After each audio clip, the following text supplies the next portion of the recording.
Students, आज का हमारा टॉपिक है पुस्तपालन एवं लेखाकर्म में अंतर, अर्थात difference between book keeping and accountancy.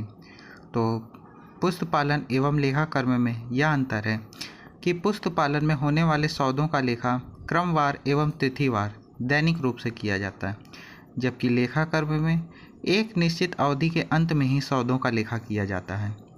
पुस्तपालन का उद्देश्य सभी सौदों का दैनिक लेखा करना होता है, जबकि लेखाकर्म का उद्देश्य पुस्तपालन से प्राप्त आंकड़ों के आधार पर महत्वपूर्ण निष्कर्ष निकालना होता है।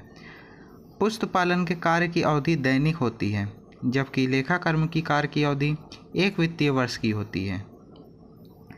पुस्तपालन में लेखा करने के लिए किसी विशेष योग्यता अथवा अनुभव की आवश्यकता नहीं होती, जबकि लेखाकर्म का कार्य करने के लिए एक विशेष योग्यता की आवश्यकता होती है।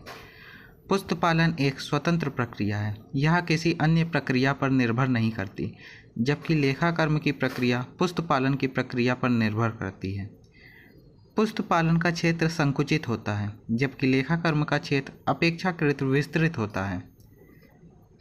पुस्तपालन में लिपिकरण के लिए अर्थात लेखा करने के लिए कुछ विशेष यंत्रों का प्रयोग किया जा सकता है, जबकि लेखाकर्म में विश्लेषण एवं नीति निर्धारण का कार्य होने के कारण किसी विशेष यंत्र का प्रयोग नहीं किया जा सकता।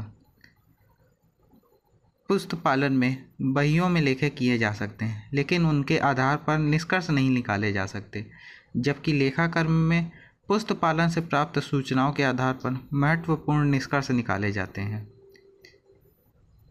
पुस्तपालन की प्रक्रिया के अंतर्गत क्रमवार होने वाले लेखों का रोजनामचा बनाया जाता है, अर्थात जनरल एंट्री की जाती है, उनका लेजर बनाया जाता है, फिर उसकी सहायता से ट्रायल बैलेंस बनाया जाता है। और लेखाकर्म में ट्रायल बैलेंस की सहायता से फाइनल अकाउंट अर्थात trading account, profit and loss account यानी कि व्यापार खाता, लाभ हानि खाता और बैलेंस शीट यानी कि आर्थिक चिट्ठा और फाइनेंशियल स्टेटमेंट अर्थात वित्तीय विवरण बनाए जाते हैं।